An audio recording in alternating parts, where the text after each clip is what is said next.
అందరికీ వినాయక చవితి శుభాకాంక్షలు. ఉదయమంతా హడావిడి, వంటలతో పూజలతో సరిపోతుంది. ఇప్పుడు ప్రశాంతంగా అందరూ మనస్ఫూర్తిగా దైవ ప్రార్థనలు చేయండి.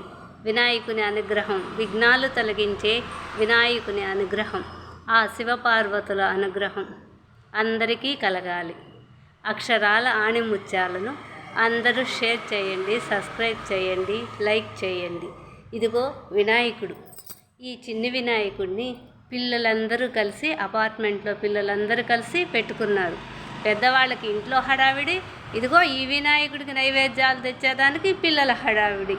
అందరి హడావిడితో సంపూర్ణంగా వినాయకుని పూజ పూర్తి చేసుకున్నారు.